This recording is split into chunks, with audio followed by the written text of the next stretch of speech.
was a business major, a political science minor, 4 years of college basketball, and my last semester really at college, I got interested in music.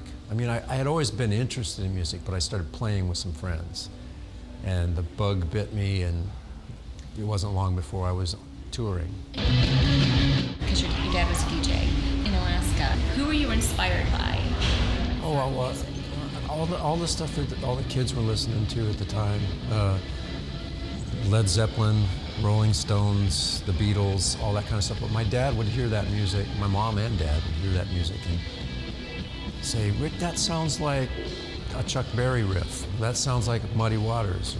And next day or a couple days later, my dad would come home with LPs of Buddy Holly, Muddy Waters, Chuck Berry for me to check out. And so I could see Led Zeppelin, Muddy Waters. You know, I could see the correlation between what I was listening to and where it originally came from. When I was let's see, about 95 or 96, I was playing at a blues festival in Santa Cruz, California, and a friend of mine came up to me after the show and said, on one song, you turned on the tremolo on your guitar and you sounded like Pop Staples. And I said, Pop Staples? I've heard that, but you haven't heard the old Staple Singer stuff? No. So he made me a cassette tape of the VJ, the oldest Staple Singer stuff. And I just loved it, just became a huge fan of it. I still have the cassette. Used to listen to it in my car driving home from gigs because it was so soothing, never knowing that someday I would play these songs with Mavis. Well, you gotta love it. You gotta pretty much, it's gotta be the only thing you can imagine ever doing. or else there's no point. I mean, you hear about stagnant wages or income inequality. Musicians are at the top of that list, I would say, as far as like what you were making 15, 20 years ago in comparison to what you might be making today is adjusted for, it's not a pretty scene.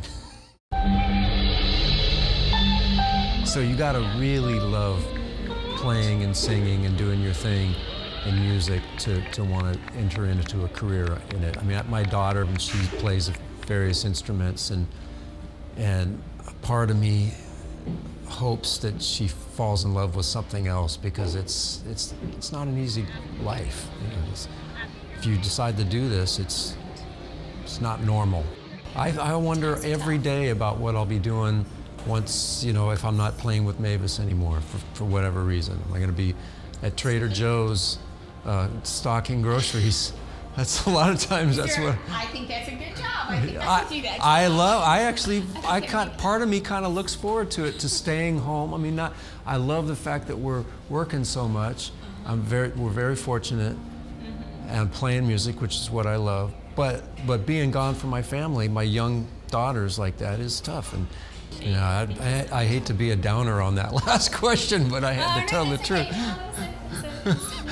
She's asking me about the reality. The reality of being a musician.